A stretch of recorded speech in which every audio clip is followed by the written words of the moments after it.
Hey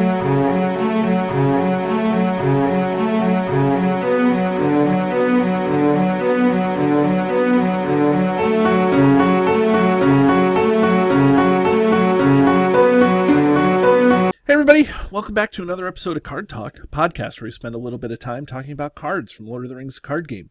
I'm your host, Dave Walsh. And I'm Grant Thompson, just along for the ride. And today we're talking about a card from the Water in the Water cycle. Water in the Water Adventure Pack. It is a zero-cost event from the Spirit Sphere, which has action. If you control a unique Noldor character, give another character +1 willpower until the end of the phase, and lower your threat by 3. So, David, what are your thoughts on Elrond's Counsel? OP, done. What do you think?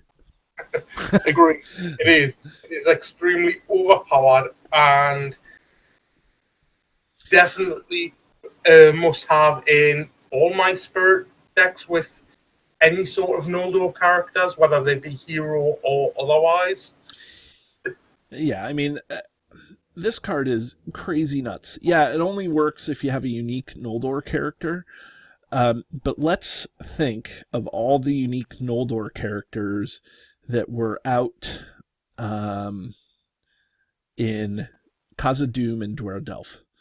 Let's see. There may not have been a ton. But I know that Arwen was... I feel like Elrond came out when? When was Elrond? He was the last hero in the Dwar-Delph cycle. He came out in Shadow and Flame. Right. And then Foundations of Stone was Glorfindel, right? And then Arwen was an objective ally all through the Khazad-dûm cycle, the Dwar-Delph cycle. Well, not all through it, but Redhorn Gate, and there was that. So maybe early on there wasn't a ton of Noldor cards, but now in this card pool you get the one willpower, which is wonderful, but then you get to lower your threat by 3? Yeah. What? Well, just to clarify for you, it's unique Noldor characters. So you've got Glorfindel from the Foundations of Stone and Core set. You have Elrond from Shadow and Flame in the Dwar-Delph cycle. You have Arwen from the Water in the Water. Oh, Eladon and Elro here. Weren't they released in this cycle? Yep, they were released in Redhorn Gate and the Road to Rivendell. Road to Rivendell, right. You have Gildo and Glorian from the Core set. You have Eristor from the Long Dark. Eristor ally? Yep. Right. And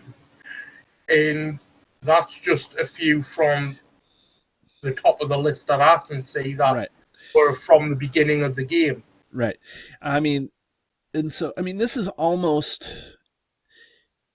This card is so crazy good that it's like an auto-include in any deck that even has just Ally Glorfindel. Like if you're running...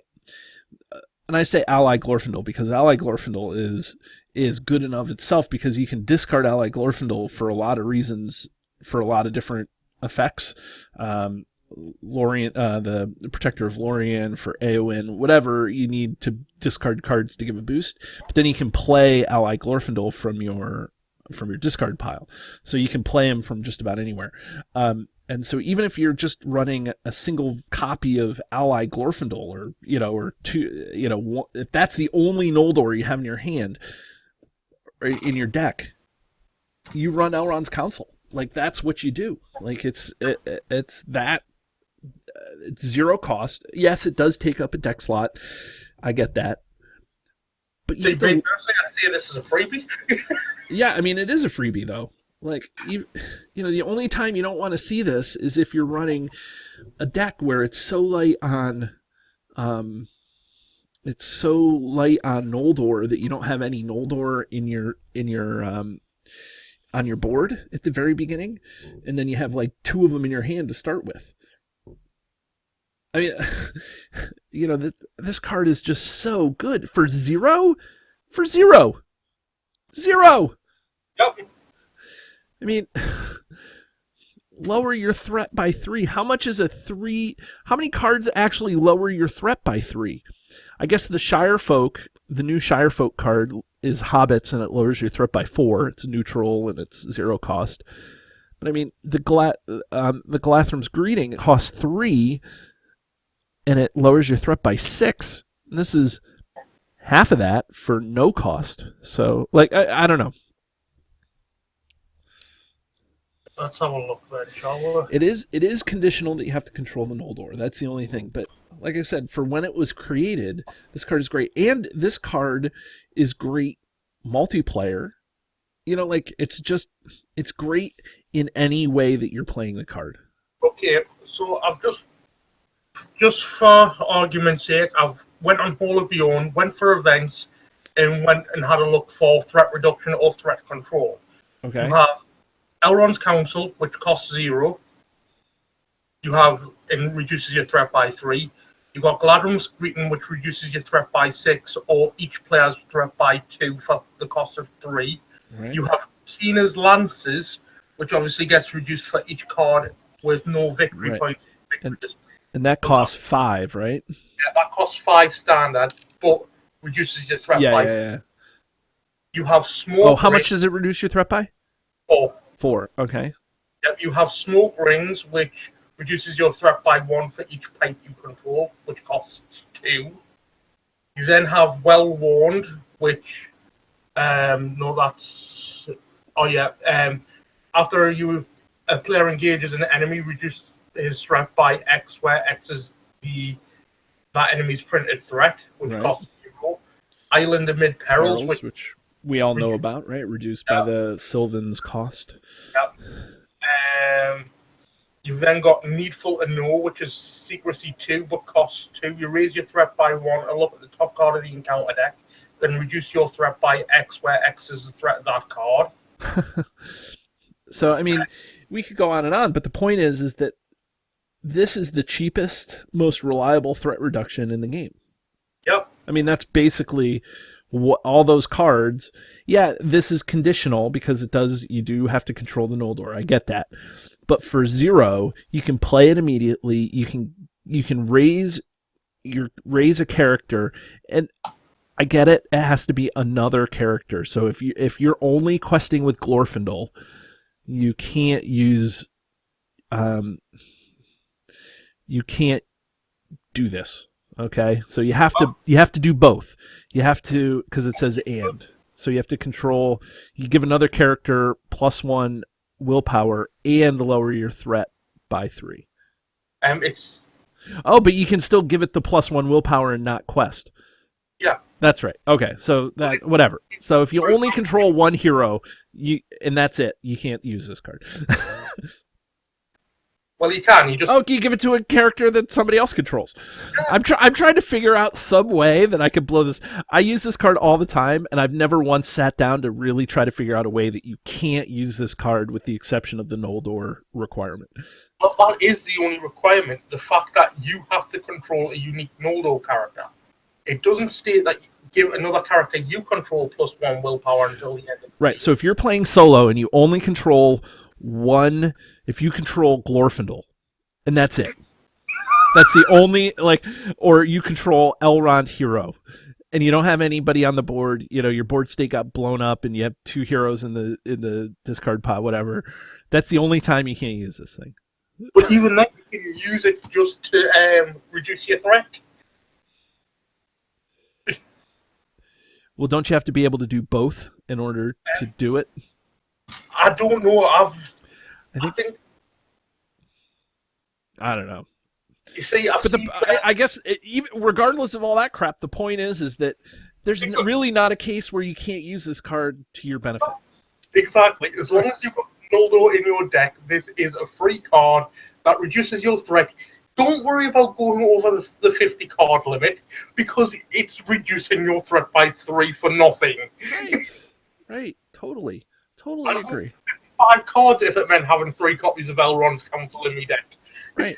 I mean, you're reducing your threat if you draw these cards. And there's times when I've drawn this and I've had 2 or 3 of them in my opening deck. Back when I was playing Spirit Glorfindel all the time, I'd have 2 or 3 of these things. It would normally be a bad opening hand, but oh my god, to start off with no like single digit threat because you're lowering your threat by 9 at the beginning of the turn, like wow, holy cow.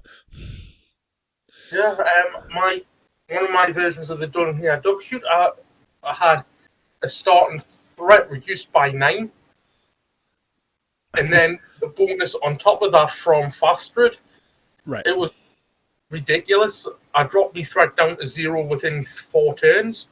Yeah, I mean that's the type of stuff that this can do. And again, one of the things that I like about the card is that it's kind of real easy to use. It's not one of these cards where you have to look and try to figure out a good way to use this card. It's pretty straightforward for kind of the novice to middle of the line deck builder. You look at it, you say, "Yep, it's good," and then you get really good at deck building, and you're like, "Yep, it's still good."